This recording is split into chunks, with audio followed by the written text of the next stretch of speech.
Greetings, ladies and militants. Welcome to this edition of RETOS, where I take old stories I've narrated and bring them up to modern standards. This one is called A Poor Choice of Words, written by You Sure I'm Not a Robot. What are these things? We've been here for weeks. Bastards killed me twice. Do you know how long that's going to take to pay back? The bunkers are charging me for the gear I lost. The other soldiers in the bunker murmured in sympathy. They'd all seen their pay vanish into this stupid war. It was supposed to be simple. Smash the humans, take their planet, and enjoy a few months of leave. Instead, the coalition had stumbled into hell. The humans had known they were coming. Every hand was turned against them. Farmers, they thought. They were only farmers. The truth was worse. Humanity had been colonizing discarded worlds at a pace that unsettled the galaxy's great powers.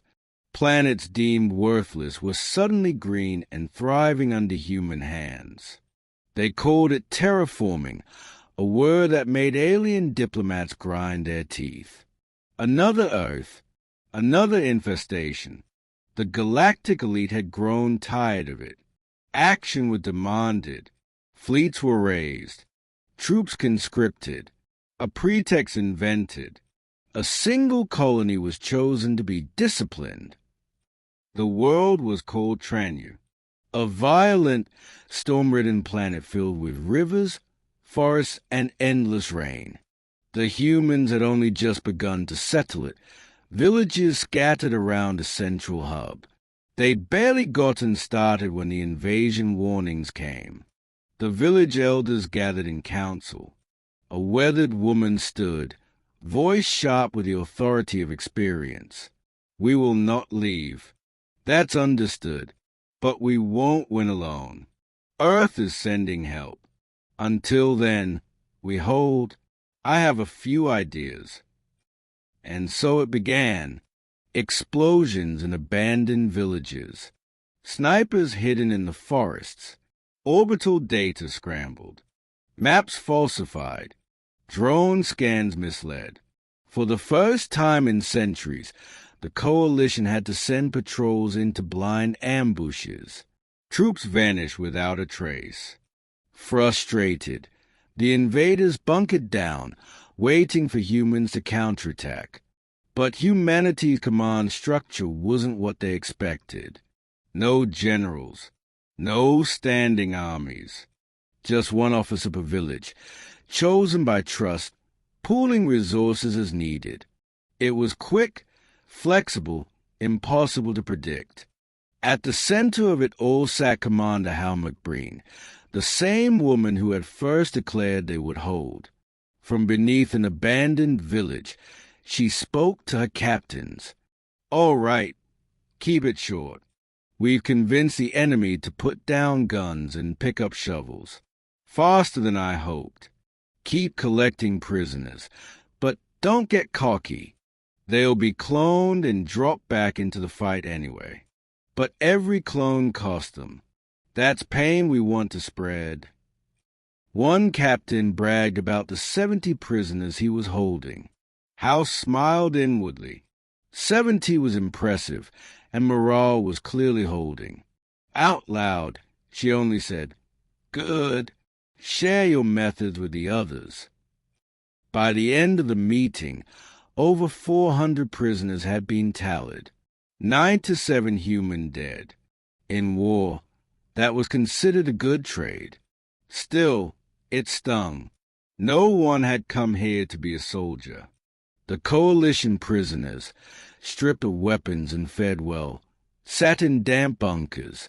An officer tried to rally them. You have a duty. Escape or die trying. Strangle the man next to you and return to battle. No one moved. A sergeant walked up and broke the officer's neck. I'm no traitor, but the humans killed me twice already. My pay is gone. My spawn need food. I'm not dying for free again. Anyone else tries to play the hero, I'll kill you myself. Clear."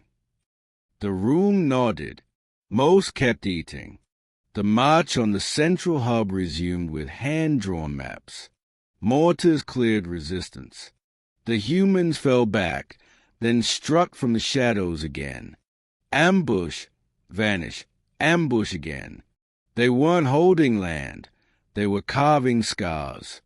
At last, Commander Howe addressed her captains one final time.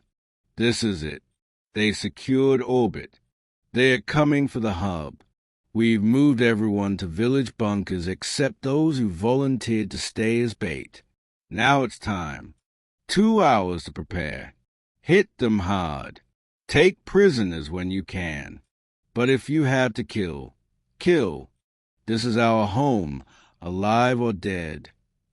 The coalition gave their own speech in orbit. Empty words about victory and glory. Politics, not reality. The humans erupted from trees, rivers, and bunkers. Villages turned into fast-moving strike columns. They bypassed strong points, gutted supply lines, slaughtered officers in their tents. No sniping, no bombs, just knives in the dark. By the time the aliens pushed into the hub, it was ruins. Yet someone was still firing back, keeping the illusion alive. Frustrated, one officer shouted, "We've taken the villages. We've taken the hub. Why are they still fighting? Do these creatures never give up?" A soldier interrupted him. "Sir, a human approaches under a banner." A small figure emerged, carrying a stick with a rag of white cloth. The alien officer hesitated, then, under the eyes of his men, raised his own cloth in reply and stepped forward. The human spoke first, smiling at the wreckage. "Well done, Commander. May I ask what you wanted the hub for?" "You misunderstand. I'm here for your surrender. This world is ours. Lay down your arms." Commander Howe laughed. "You know nothing of humanity. My mother is Vietnamese. My father is Irish. Trust me, you haven't won anything. Behind me is ours. Your bunkers are ash. Your men are our prisoners. And your guns now point the wrong way. This is a parley, not surrender. If you want to keep fighting, fine. But understand, our fleet is on the way, and this is bigger than Tranu. Bigger than you. Sign parole, and it ends here." The alien officer stayed, confused.